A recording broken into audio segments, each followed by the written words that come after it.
Good morning and welcome back to my channel. आज हम शुरू कर रहे हैं लेक्चर 31 बायो सेक्शन। टाइटल है यूकैरियोटिक सेल। सो आज मैंने सिर्फ ओवरव्यू लेक्चर रखा है। हम सिर्फ ओवरऑल डिस्कस करेंगे कि इसमें क्या क्या ऑर्गेनल्स हम पढ़ने वाले हैं। उसके बाद हम एक एक ऑर्गेनल को डिटेल में अलग अलग वीडियो में सीखेंगे। Okay, I don't want to hurry because आगे चल कर के जब आप डॉक्टर बनेंगे आपको पैथोलॉजी पढ़नी होगी, तो इंडिविजुअल ऑर्गेनल रिलेटेड पैथोलॉजीज होती हैं। ओके, तो आपको उसका एटलीस्ट स्ट्रक्चर एंड फंक्शन तो मेरी ये कोशिश रहेगी कि आप समझ जाएं structure and function of each organelle. कल हमने बात की थी प्रोकैरियोटिक सेल्स की एंड उसके सारे कंपोनेंट्स के बारे में हमने डिस्कस किया था। एंड ये पॉइंट इम्पॉर्टेंट था कि प्रोकैरियोट्स में एक सिंगल सेल होता है जो सारी एसेंशियल एक्टिविटीज ऑफ लाइफ कर सकता है। ओके, अब आज हम यूकैरियोट शुरू कर रहे हैं। तो यूकैरियोट में the definition is they have membrane bound organelles. सो जो फंक्शन एक सिंगल सेल में ये सब कंपोनेंट्स करते थे, अब यूकैरियोट्स में वही फंक्शन अलग अलग ऑर्गेनल्स करते हैं। ओके, एंड इसके लिए ये टर्म है डिवीजन ऑफ लेबर। तो जो भी काम है उसको अलग अलग ऑर्गेनल्स में डिवाइड कर दिया जाता है। एंड क्योंकि हर ऑर्गेनल का एक स्पेसिफिक फंक्शन होगा, एक स्पेसिफिक स्ट्रक्चर होगा, तो हम इसको कंपार्टमेंटलाइजेशन भी कहते हैं। तो अगर प्रोकैरियोट को एक जनरल वे में अगर हम देखें तो ये एक सेल है एंड ये स्कैटर्ड उसका क्रोमैटिन है, राइट? साइटोप्लाज्म, तो cell membrane, cytoplasm and this one genetic material. On the other hand eukaryote में आपको कंपार्टमेंटलाइजेशन दिखेगा। न्यूक्लियस अलग से होगा, देन उसके बाहर एंडोप्लाज्मिक रेटिकुलम होगा, देन गोल्जी अपैरेटस होंगे, देन लाइसोसोम है, पेरोक्सिसोम है, माइटोकॉन्ड्रिया है, क्लोरोप्लास्ट है, सेंट्रियोल्स हैं। तो there is compartmentalisation. Okay, and this helps in division of labour. तो ये दो जनरल कीवर्ड्स हैं जो आपको ध्यान रखने हैं with respect to eukaryotes. Okay, तो हमने देखा है कि नीट में कैसे क्वेश्चंस आते हैं, कोई न्यू टर्म यूज करके क्वेश्चन फ्रेम किया जा सकता है। तो ये बहुत ही कॉमन टर्म्स हैं जो आप यूकैरियोट से रिलेटेड सुनेंगे। सो एवोल्यूशन भी देखिए इस तरह से हुआ है, प्रोकैरियोट से यूकैरियोट इवॉल्व हुए हैं। सो ये कुछ इमेजेस हैं जो एनसीईआरटी टेक्स्ट बुक में दिए हैं। इमेजेस के ऊपर भी बहुत इंपॉर्टेंट है, आपको ध्यान देना चाहिए कि क्या क्या डायग्राम्स हैं।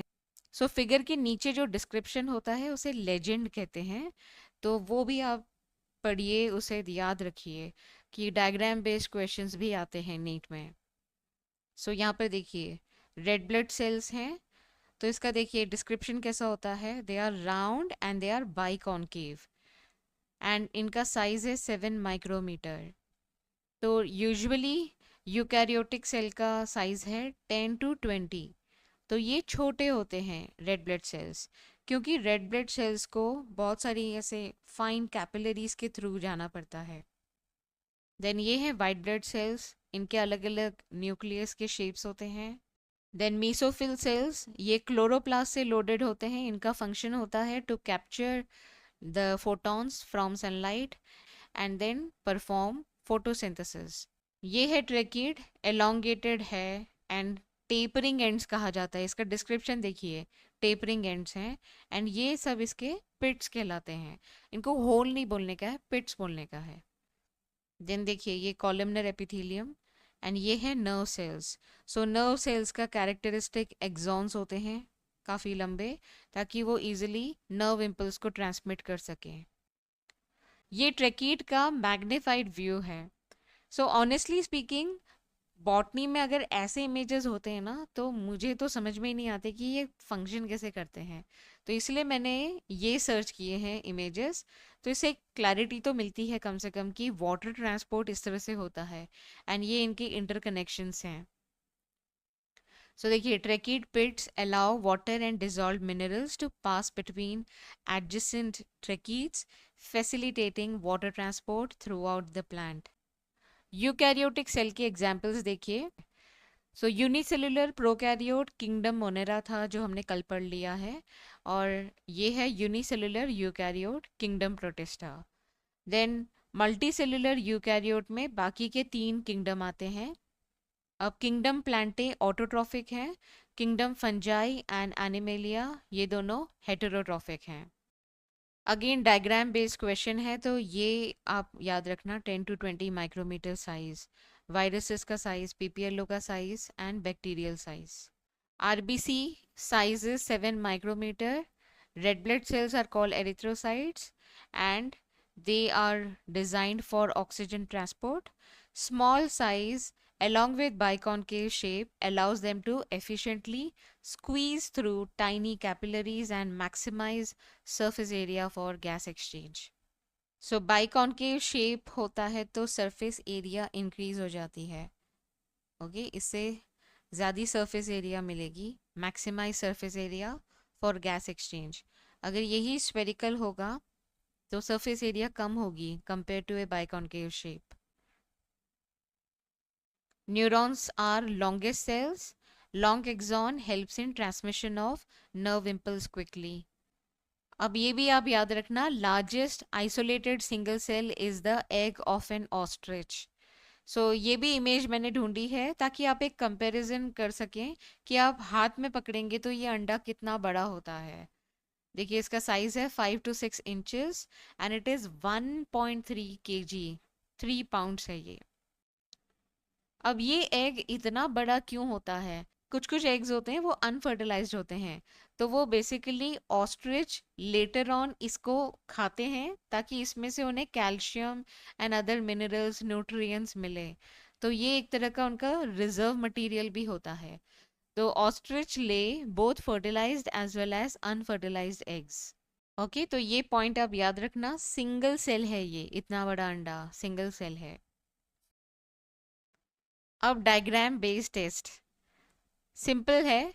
ये जो डायग्राम है आप बस गेस कीजिए कौन कौन से ऑर्गेनल्स हैं। Starting with A, what is a? ए यहाँ जा रहा है arrow, what is this? This is nucleus. Then B is something inside nucleus, what is this structure called? Nucleolus. तो आरआरएनए की सिंथेसिस न्यूक्लियोलस में होती है। Then what is this? These are सिस्टरने। Okay, तो सिस्टरने किससे एसोसिएटेड है? गोल्जी बॉडी से, Golgi apparatus. Then अब यहाँ पर देखिए, जो ये इनर मोस्ट लेयर है वो सेल मेम्ब्रेन है। देन ई कहाँ जा रहा है? इधर, what is this? This big structure is vacuole. Then F is, देखिए यहाँ पर है ये middle lamella. Then outer most layer पे ये पॉइंटेड है तो ये हो जाएगा cell wall. So this is a plant cell. H is mitochondria. Then I is the small dots, एकदम छोटे डॉट्स हैं, तो ये नैनोमीटर साइज के होते हैं, ये राइबोसोम्स हैं। नेक्स्ट, ये कौन सा स्ट्रक्चर है ऐसे एम्प्टी, ये कलर में अजीब सा दिख रहा है ये एक्चुअली प्लास्टिड्स हैं, chloroplast. Then this is cytoplasm, उसे मैंने लेबल नहीं किया है। अब नेक्स्ट ये स्ट्रक्चर हैं, ये हैं पेरोक्सिसोम। देन ये जो कनेक्शंस होते हैं ये कनेक्ट करते हैं दो सेल को।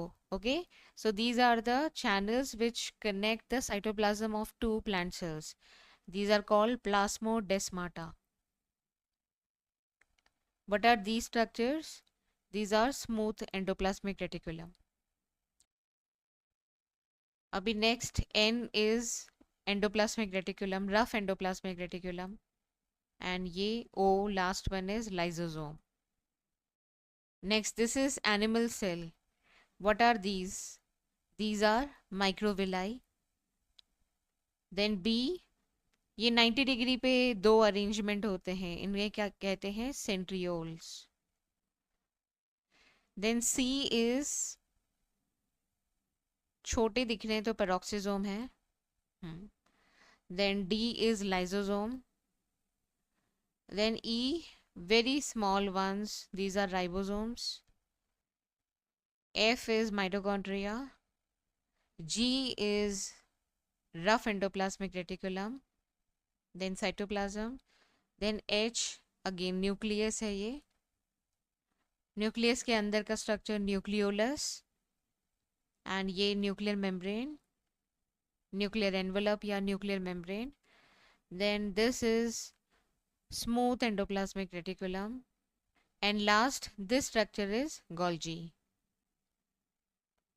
So if you compare plant cell and animal cell, centriole is exclusively seen in animal cell. It helps in cell division. Then इसमें आपको क्लोरोप्लास्ट नहीं दिखेगा, वहाँ आपको क्लोरोप्लास्ट दिखता है. देन माइक्रो बॉडीज में ग्लाइऑक्सीजोम्स होते हैं, वो एक्सक्लूसिवली प्लांट सेल में होते हैं. They help in sugar production from fatty acids. पेरोक्सीजोम common है प्लांट सेल एनिमल सेल में, लाइजोसोम भी कॉमन है. So this video was just an appetiser. कल हम इनके ऑर्गेनल्स के बारे में बात करेंगे एक एक करके. ओके तो सेल मेम्ब्रेन को भी बहुत अच्छे से आप समझिए. देखिए अक्सर ये बच्चे भूल जाते हैं कि एनिमल सेल्स में सिर्फ सेल मेम्ब्रेन ही होती है, हमारे पास कोई सेल वॉल नहीं होता है. तो एक सेल की इंटीग्रिटी, वो इतनी थिन मेम्ब्रेन होती है तो वो कैसे प्रोटेक्ट करती है इतने बड़े सेल को. तो सेल मेम्ब्रेन के स्ट्रक्चर को थोड़ा डिटेल में आप पढ़िए आउट ऑफ क्यूरियोसिटी. ये मत सोचिए कि सिलेबस में तो नहीं है, क्यों डेप्थ में जाएं. अगर आप इसे नहीं समझेंगे ना तो आप बहुत इंपॉर्टेंट पॉइंट मिस कर जाएंगे ह्यूमन हेल्थ साइंसेस के बारे में. सो ये सारे लेक्चर वीडियोस बहुत इंटरेस्टिंग होने वाले हैं. इसमें काफ़ी आप एक्स्ट्रा नॉलेज भी सीखेंगे और इसे आप प्लीज़ ध्यान से सुनना इन लेक्चर्स को और सारे पॉइंट्स को कैप्चर करने की कोशिश करना. क्योंकि अभी आप बड़े हो चुके हैं, अभी आप स्कूल में नहीं हैं और हेल्थ साइंसेस में जितनी इंफॉर्मेशन मिले उतनी कम होती है. आपको एक फाउंडेशन क्रिएट करना है एंड इसलिए मैं सेल को काफ़ी डिटेल में करूँगी क्योंकि cell is the fundamental unit of life. अगर आप structure of cell and function of cell components समझ जाएं तो काफ़ी हद तक आप फिर टिश्यू एंड ऑर्गन लेवल्स को ईजिली समझ पाएंगे. ओके तो हर कंपोनेंट इम्पॉर्टेंट है एंड हर कंपोनेंट को मैं अलग अलग वीडियो में कवर करूँगी डिटेल में. तो आप ध्यान से उन वीडियोस को सुनना. कल हम फर्स्ट टॉपिक पिक करेंगे सेल मेम्ब्रेन. आज के लिए this is it. Thanks a lot for watching my video and take good care of your self.